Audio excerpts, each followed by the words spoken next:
সুপ্রভাত বন্ধুরা, দেশ ডেইলি ব্লগে আপনাদের সবাইকে স্বাগত। আশা করি আপনারা সবাই খুব ভালো আছেন, আমরাও খুব ভালো আছি। তবে চলুন আজকে আমার ভিডিও শুরু করা যাক। প্রচণ্ড গরমের জন্য আমি কয়দিন ভিডিও দিতে পারিনি, সেই জন্য প্রথমেই আমি আপনাদের কাছে ক্ষমা চেয়ে নিচ্ছি। এবার থেকে রোজ দেওয়ার চেষ্টা করব। আমার সমস্ত সবজি কাটা হয়ে গেছে, বেশি কিছু করব না। এই গরমে কেউ খেতেও চাইছে না। এই কড়াইয়ে বেগুন ভাজা বসিয়েছি, আর প্রেসারে টকের ডাল, আর জ্যাকের সবজিও কাটা আছে। আর আজকে একটু লাউ শাক করব সমস্ত সবজি দিয়ে। এই আপাতত চিন্তা ভাবনা করেছি। আজকে তো শনিবার, আমার আর সুব্রত নিরামিষ। বাবুরও শরীরটা ভালো না এই গরমে। দেখা যাক কি কি রান্না করি। এইদিকে লাউ শাক দিয়ে আমি পাঁচ তরকারি গ্যাসে বসিয়ে দিয়েছি, অন্যদিকে চায়ের জলও বসিয়ে দিয়েছি।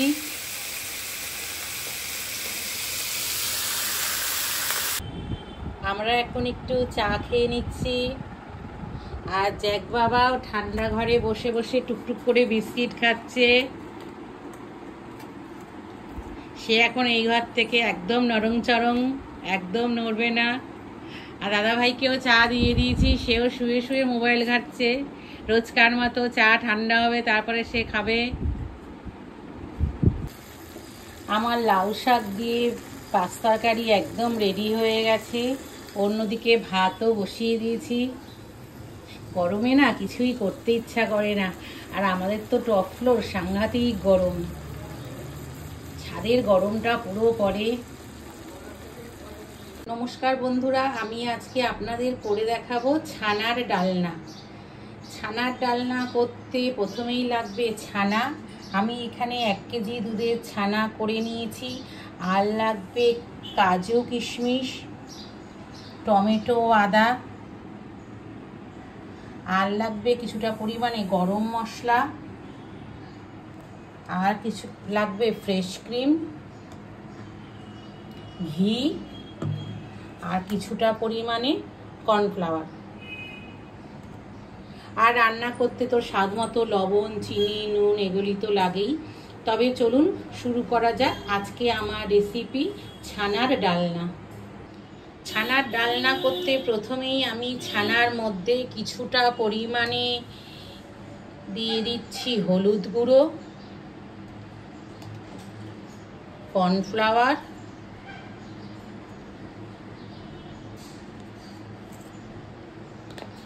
স্বাদ মতো লবণ, আর একটুখানি চিনি।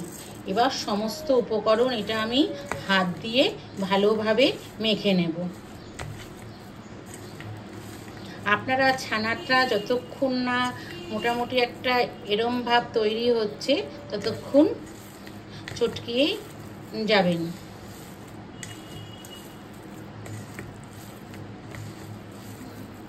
আর এর মধ্যে একটুও জল দেবেন না, তাহলে ঠিক বড়াটা ভাজা যাবে না, বেরিয়ে আসবে। এইভাবে ছানাটা একদমই ডলে ডলে চটকে নেবেন। আমার ছানাটা ভালোভাবে মাখা হয়ে গেছে। এবার এর মধ্যে কিছুটা পরিমাণে আমি ড্রাই ফ্রুটস দিয়ে দিচ্ছি। ড্রাই ফ্রুটস দিয়েও ভালোভাবে মেখে নিচ্ছি। আপনারা কর্নফ্লেক্সের বদলে ময়দাও ইউজ করতে পারেন, তবে বেশি ময়দা দেবেন না, সামান্য ময়দা দিয়েই মাখবেন। এবার এই ছানা থেকে আমি ছোট ছোট বড়ার আকারে করে তেলে ভেজে নেব। কড়াইয়ে আমার একদম তেল গরম হয়ে গেছে। এবার ছানাগুলি দিয়ে ছোট ছোট আকারের বড়া দিয়ে দিচ্ছি কড়াইয়ে। খুব বড় বড়া করবেন না, এই ছোট ছোট সাইজের বড়া দিয়ে দেবেন। এই সময় আপনারা গ্যাসের ফ্লেমটা একদমই কমে রাখবেন, নইলে তলাটা পুড়ে যাবে।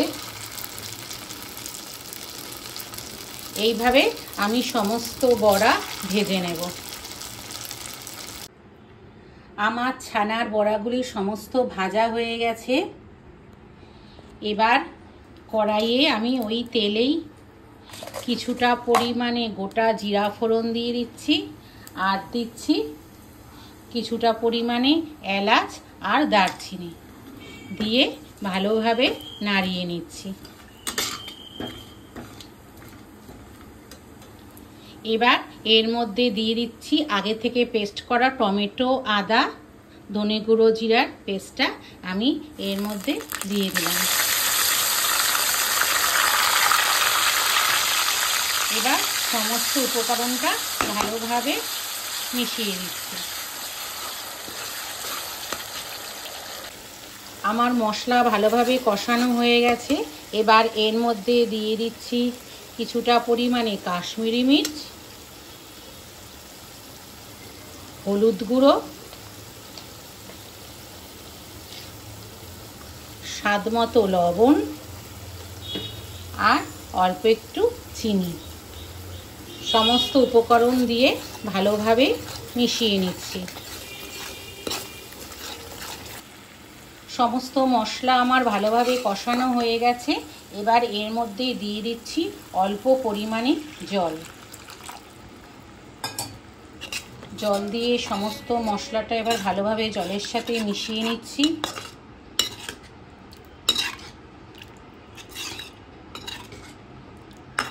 এবারে এর মধ্যে কিছুটা পরিমাণে ফ্রেশ ক্রিম দিয়ে দিচ্ছি। ফ্রেশ ক্রিমটা দিয়েও ভালোভাবে নাড়িয়ে নিচ্ছি।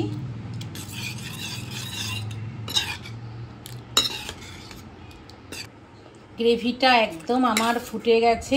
এবার এর মধ্যে আমি আস্তে আস্তে বড়াগুলি দিয়ে দেব।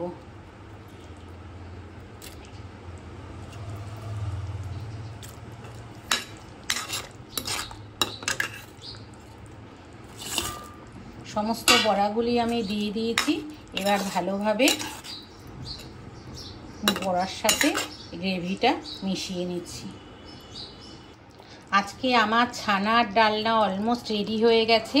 এবার আমি ওপর থেকে কিছুটা পরিমাণে ঘি ছড়িয়ে দিচ্ছি। নিরামিষ রান্না একটু ঘি না দিলে ভালো লাগে না। আর দিয়ে দিচ্ছি সামান্য পরিমাণে শাহি গরম মশলার গুঁড়ো দিয়ে ভালোভাবে নাড়িয়ে নিচ্ছি।